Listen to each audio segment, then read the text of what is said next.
नमः शिवाय। हर हर महादेव। जय शंकर की। ओम गुरुवे नमः। भक्तों, जैसा भाव होगा वैसा ही हमारे अंदर निर्माण होना शुरू हो जाएगा।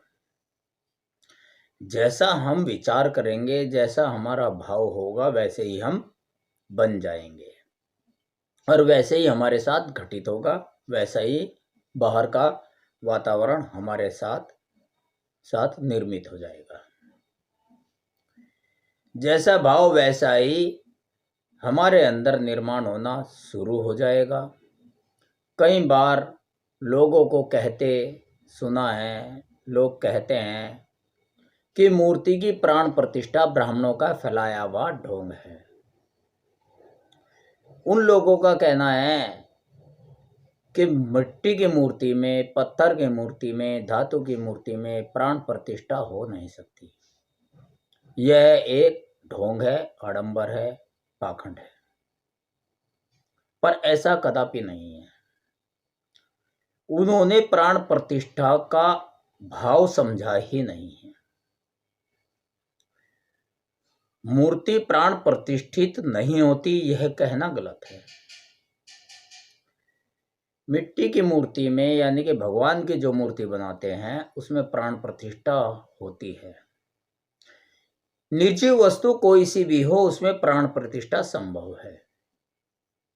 गीता में भी इसका वर्णन किया गया है। वे धातुएं बताई गई हैं, जैसे पत्थर, कांसा, लोहा, यानी कि जितनी भी धातु है, जो भी धातु है, किन धातुओं की, किन मूर्तियों की प्राण प्रतिष्ठा हो सकती है, यह बताया है। कोई भी धातु ऐसी नहीं है जिसकी बनी मूर्ति से प्राण प्रतिष्ठा नहीं होती।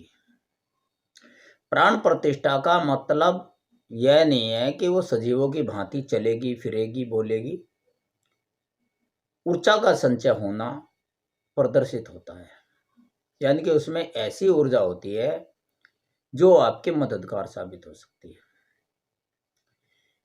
मूर्ति जो है वो प्रकृति में जो दो ऊर्जाएं हमारी विद्यमान हैं, उनके संपर्क में रहती है, नकारात्मक ऊर्जा और सकारात्मक ऊर्जा। आज के सत्संग में इसी विषय पर चर्चा होगी। लोगों का कहना है कि मूर्ति की कैसी प्राण प्रतिष्ठा।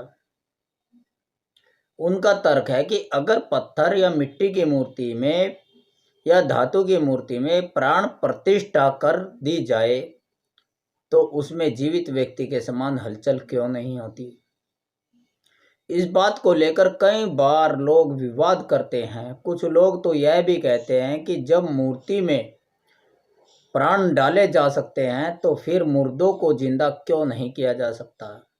इस तरह से भांति भांति के विचार लोगों के अंदर रहते हैं। तर्क करना जरूरी है, लेकिन कुतर्क करना गलत है। ये भ्रम पैदा करता है, भ्रम जाल पैदा करता है। भक्तों, मूर्ति की प्राण प्रतिष्ठा के पीछे बहुत गहरा मर्म है। यह बहुत गहरा रहस्य है, बहुत गहरी आध्यात्मिकता है। जो व्यक्ति इसके रहस्य को नहीं समझता या मानना नहीं चाहता या विश्वास करना नहीं चाहता, वो व्यक्ति इस तरह की भ्रांतियों में अपने मन को भ्रमित करता रहता है और दूसरे लोगों को भी भ्रमित करता है। एकलव्य के प्रसंग से आपको समझ में आ जाएगा। एकलव्य के प्रसंग को इससे पहले के सत्संग में समझाया गया है। एकलव्य के प्रसंग को ऐसा नहीं है कि आप भक्तों में से कोई नहीं जानता। पूरी दुनिया एकलव्य के प्रसंग को जानती है कि महाभारत में एकलव्य जो था वो गुरु द्रोणाचार्य जी से धनुष युद्ध विद्या सीखने जा रहा था। द्रोणाचार्य जी ने मना कर दिया तो उसने मिट्टी की मूर्ति बनाई और द्रोणाचार्य जी से वो सारी शिक्षा ग्रहण कर ली। तो जो खुद जीवित अवस्था में वो साक्षात द्रोणाचार्य उसको जो विद्या सिखाना नहीं चाहते थे, जिन्होंने मना कर दिया था, वही उनकी मूर्ति से कैसे प्राप्त हो गए? प्राण प्रतिष्ठा से ही हुई ना, ऊर्जा से। यानी कि उसमें मूर्ति में सिखाने की ऊर्जा आई, और कहाँ से आई, किस तरीके से आई? जो भक्त होता है, मूर्ति को प्रेम भाव सद्भावना विश्वास श्रद्धा से सींचता है, और जब उसकी अनंत श्रद्धा होती है जिसका अंत नहीं है, असीम श्रद्धा होती है, असीम प्रेम होता है, तो उस भक्त की प्राण की ऊर्जा उस मूर्ति के अंदर आ जाती है, और उसे वो सब मिल जाता है जो वह मूर्ति के पास बैठकर प्रार्थना करते हैं, इससे मांग रहा है। मूर्ति मतलब छवि। कहते हैं किसी की छवि में उसकी ऊर्जा आधी तो वैसे ही आ जाती है, बस चेतन करनी है तो चेतन भक्ति भाव से हो जाती है। तो यह सत्य उदाहरण है कि द्रोणाचार्य की मूर्ति से, निर्जीव मूर्ति से एकलव्य ने शिक्षा ग्रहण कर ली थी। इसके पीछे बहुत गहरा विज्ञान है। एक है विज्ञान यानी दुनियादारी का विज्ञान, जो प्रत्यक्ष रूप से आंखों से देखा जाता है, जिस तरीके से आप लोग देख रहे हैं, मेडिकल साइंस देख रहे हैं, पंखा चल रहा है, एसी चल रहा है। और दूसरा है अदृश्य विज्ञान यानी प्राविज्ञान, जिससे काम तो होगा पर दिखेगा कुछ नहीं। इसे ऐसे समझो, आपकी गाड़ी और आपका घर निर्जीव है। आपकी गाड़ी या आपके घर को जरा सी भी खरोंच लग जाए तो आपको दर्द होता है कि नहीं? होता है ना, थोड़ा दुख होता है, कभी कभी ज़्यादा भी हो जाता है। अगर आपकी गाड़ी को, आपके किसी भी निर्जीव चीज़ को, आपके मकान को पेंट आपने बड़ा सुंदर करा है, बड़े लगन से कराया है, और उसमें खरोंच आ जाए तो बड़ा दर्द होता है, दुख होता है। और आपके शरीर को कोई खरोंच लग जाए तो भी आपको दर्द होता है, दुख होता है। अब आप कहोगे शरीर तो सजीव है और मेरे प्राण हैं उसमें, इसलिए दर्द तो मुझे ही होगा। शरीर तो सजीव है इसलिए दर्द होता है, लेकिन जब आपकी गाड़ी को खरोंच लगी, आपके मकान को खरोंच लगी, तो दर्द क्यों हुआ? वो तो निर्जीव है, तो ऐसा क्यों हुआ? वो तो शारीरिक तौर पर आपसे या आपके शरीर से जुड़ी हुई भी नहीं है गाड़ी, वो मकान भी नहीं जुड़ा हुआ है शरीर से, शरीर का कोई अंग नहीं है, टोटल निर्जीव है, तो आपको दर्द क्यों हुआ? यह प्राविज्ञान का सिद्धांत है कि जिसमें हमारे प्राणों का संचार हो रहा हो, हमारे प्राण प्रतिष्ठित हो रहे हों, उसका हमें दर्द होता है। उसी सिद्धांत से गाड़ी में जरा सी चोट लगने पर आपको इसलिए दर्द हुआ क्योंकि उसमें आपके प्राण प्रतिष्ठित हैं। जिस तरह आपके शरीर में आपके प्राण प्राण वायु संचारित है, तो इसमें तो प्राण वायु संचारित है, ऊर्जा है, लेकिन उसमें प्राण ऊर्जा सुसुप्त अवस्था में प्रतिष्ठित होती है, प्रतिष्ठित स्थापित होती है। वो स्थायी रूप से स्थापित है, और ये चलायमान रूप से स्थापित है। ये चलते हुए दिखता है शरीर, और वो जड़ रूप में स्थापित है। देखो, सजीव में सजीव रूप से चेतन रहेगी ऊर्जा, और जड़ में जड़ रूप से चेतन रहेगी। जिस तरीके से पेड़ पौधे जड़ हैं और सूर्य सजीव है, जड़ तो है लेकिन सजीव भी है। सूर्य की ऊर्जा से, सूर्य की किरणों से उनमें प्रकाश संश्लेषण की क्रिया होती है, और वो सांस लेते हैं और वृद्धि को प्राप्त होते हैं, बढ़ते हैं, आकार भी बढ़ता है उनका।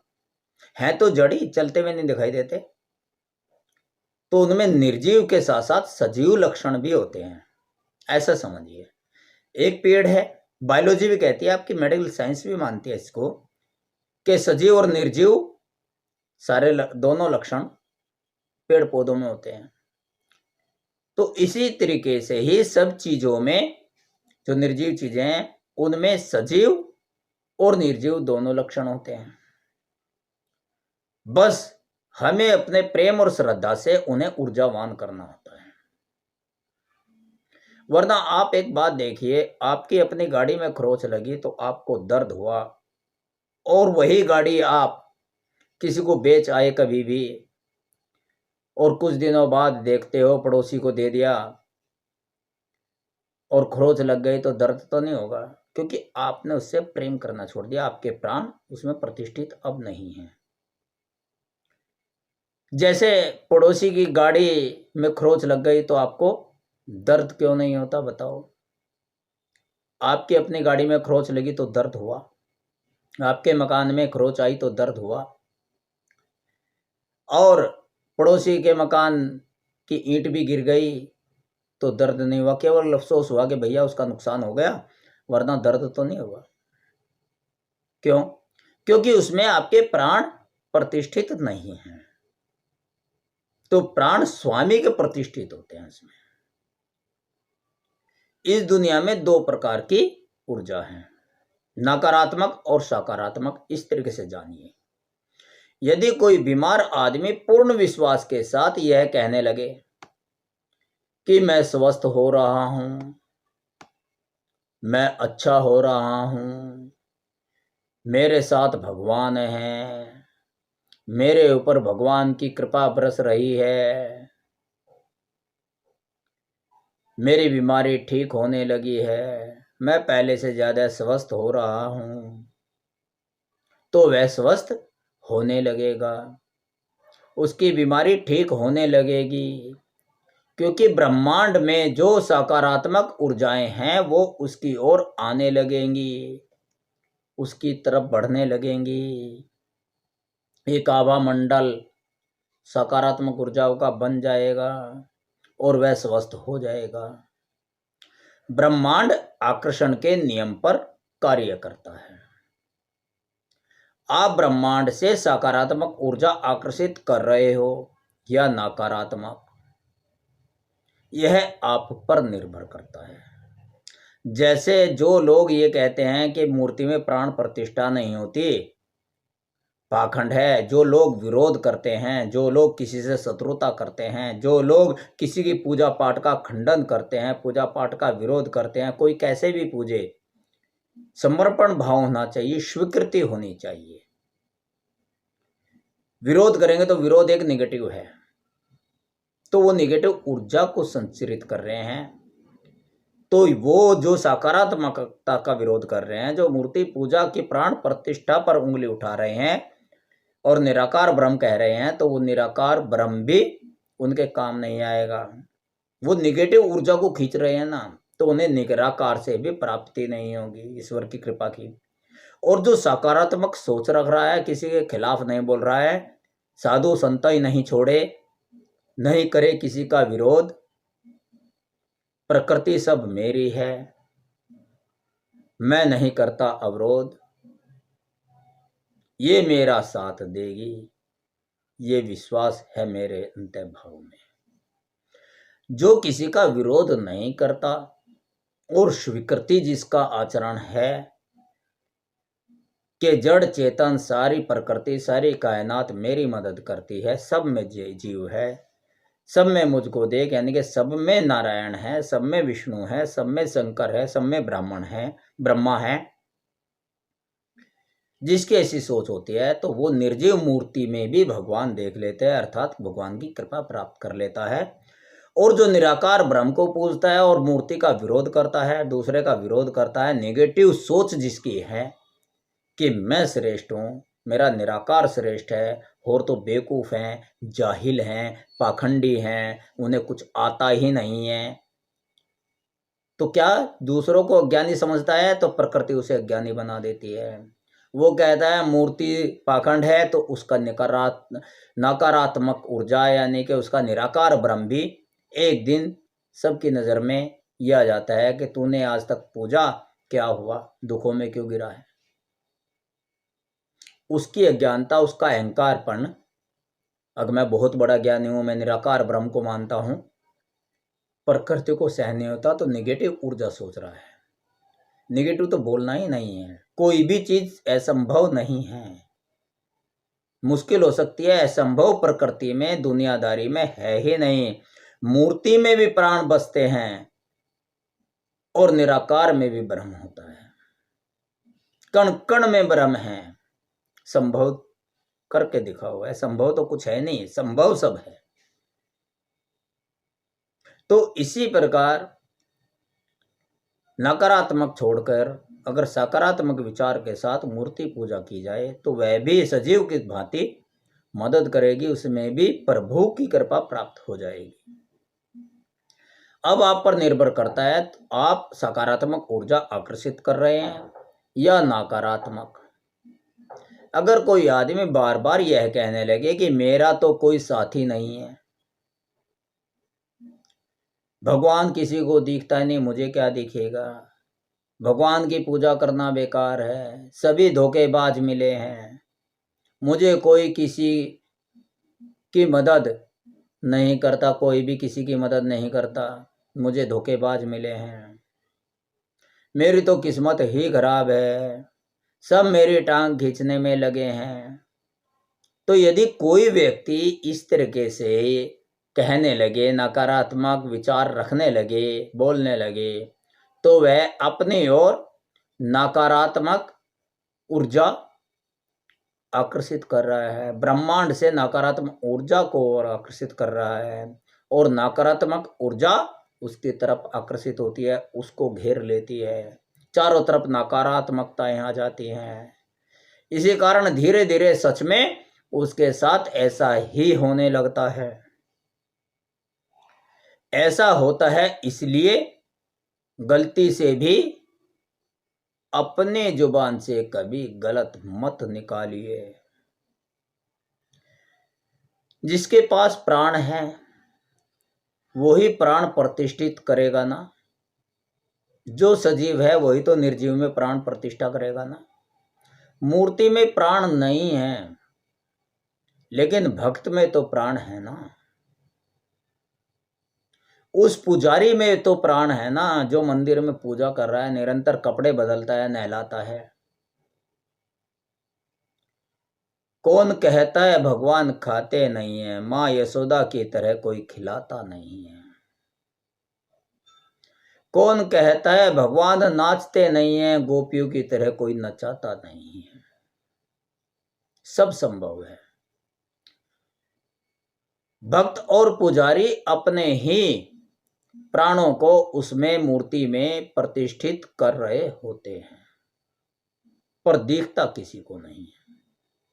मंदिर की मूर्तियों में हजारों लाखों भक्तों के भाव से प्राण मंदिर की मूर्ति में प्रतिष्ठित हो जाते हैं। कितने करोड़ों की सकारात्मक ऊर्जा के भैया मंदिर में चलेंगे, भगवान के दर्शन करेंगे, भगवान के दर्शन करेंगे, इस मूर्ति में भगवान के दर्शन करेंगे। कितने लाखों भावनाएं, विश्वास, सोच, सकारात्मक ऊर्जाएं कितने आत्माओं की, कितने भक्तों की मंदिर में आती हैं, तो वो चेतनता हो जाती है उसमें। इसीलिए लोग, घर में भी मंदिर है, सब जगह भगवान है, पर जितनी ऊर्जावान मूर्ति मंदिर की हो जाती है, लाखों करोड़ों हजारों भक्तों के आने से निरंतरता लगी रहती है विश्वास के साथ, उतनी शायद आपके मंदिर में ना आ सके। आ जाएगी अगर आप पूर्ण विश्वास और श्रद्धा और निष्ठा के साथ पूजोगे। टोटल सकारात्मकता लानी है, एक भी नकारात्मक विचार ना हो, तो मूर्ति प्रतिष्ठित हो जाती है। उसको आप अपने समान, लेकिन विश्वास तो रखते नहीं, ये तो मूर्ति है, मूर्ति कहते रहते हैं। कोई झूठ से साफ करेगा दिवाली वाले दिन कोई किसी से मूर्ति को, अरे उसे शुद्धता के साथ आप अगर रेते से रगड़ोगे अपने आप को तो क्या रगड़ लोगे? आप झूठी चीज से रगड़ोगे, झूठे जूने से तो ना लोगे। इसी तरीके से अगर मूर्ति के साथ सम्मान पूर्वक रहा जाए, संबंध सम्मान पूर्वक स्थापित किया जाए, तो अवश्य ही प्राण प्रतिष्ठित होते हैं। अगर मंदिर में कोई उस मूर्ति के दर्शन करने जा रहा है तो जब उसकी प्रेम से भरकर श्रद्धा से भाव विभोर होकर, अर्थात जो भक्त श्रद्धा से प्रेम भाव विभोर होकर, अटूट प्रेम आंखों में जल भर जाए, जिसके अटूट श्रद्धा भाव से विभोर होकर उसकी आत्मा की तरंगे निकलेंगी मूर्ति को देखकर और ईश्वर की प्रतिमा से जाकर मिलेंगी। वो भाव, वो प्रेम का भाव, वो श्रद्धा और वो विश्वास का भाव उस प्रतिमा को चेतन कर देगा, उस ईश्वर की मूर्ति को, उस निर्जीव मूर्ति को चेतन कर देगा, ऊर्जावान कर देगा। इसलिए आप यह भ्रम कदापि नहीं पालिए कि भगवान की मूर्ति मेरी सुनेगी या नहीं, मेरी मनोकामना पूरी करेगी या नहीं। अवश्य करेगी, क्योंकि आप मूर्ति को नहीं, मूर्ति के माध्यम से ईश्वर को ही पूज रहे हो। बस जरूरत है उस प्रतिमा के प्रति सच्ची आस्था रखने की, प्रेम करने की, विश्वास और श्रद्धा करने की। इसे ही कहते हैं प्राण प्रतिष्ठित होना। भक्तों, किसी के भ्रम जाल में ऐसे नहीं फंसना है कि मंदिर में रखी मूर्ति या आपके घर में रखी हुई मूर्ति प्राण प्रतिष्ठित नहीं है, मूर्ति कुछ नहीं देती, यह अंधविश्वास है। ऐसा भ्रम नहीं पालना है। एक प्रतिमा आई, आपने उसको भगवान समझ के पूजा, विश्वास और श्रद्धा के साथ पूजा, तो अवश्य ही वो भगवान की तरह आप पर कृपा के बादल बरसाएगी, आपके घर में सुख शांति रखेगी, वो चेतन हो जाएगी आपके विश्वास से। उसमें आपकी ही प्राण ऊर्जा समाहित रहेगी, आपकी सकारात्मक ऊर्जा आपकी आंखों से जब उससे टकराएगी तो उसमें चेतनता आएगी, वो सजीव हो उठेगी। बस दिखेगी निर्जीव, ये प्राविज्ञान है कि जो दिखता नहीं होता है। तो इसलिए श्रद्धा भाव रखिए अपनी मूर्ति के प्रति, एक भी निगेटिव विचार मत लाइए अपने अंदर। आपने भगवान के आगे जोड़ दिया, समर्पण भाव रख दिया, आगे भगवान की मर्जी है। आपने मूर्ति के सामने कह दिया कि हे भगवान मेरे पे कृपा रखना, तो आगे उस पर छोड़ देना, वो कृपा रखेगा। हम निगेटिव रख लेते हैं, भगवान पर छोड़ भी देते हैं और फिर अपने आप ही घमंड करने लगता है कि मैं ही करूँगा। होता वही है जो मंजूर खुदा होता है। मुद्दई लाख बुरा चाहे तो क्या होता है, वही होता है जो मंजूर खुदा होता है। ये विश्वास रखना। आज के सत्संग को यहीं विराम देते हैं। कल के सत्संग में आगे आध्यात्मिकता पर इसी तरीके से चर्चा करेंगे कि यथार्थ पूजा क्या है, यथार्थ ईश्वर की आराधना किस प्रकार करें कि कृपा प्राप्त होती रहे। तो शुरू से आखिर तक के सत्संग में आप सारे सत्संग देखिए, उनमें यही मिलेगा आपको कि भ्रम जाल को खत्म करना है, नेगेटिव ऊर्जा अपने पास नहीं आने देनी है और सकारात्मक बनाए रखना है। आपके घर में सुख आनंद की वृद्धि होती रहे, सुख आनंद सदा आपके घर में विराजमान रहे, आपके परिवार सुख आनंद से जीवन व्यतीत करे। इन्हीं दुआओं के साथ ओम नमः शिवाय, हर हर महादेव, जय शंकर की, ओम गुरुवे नमः।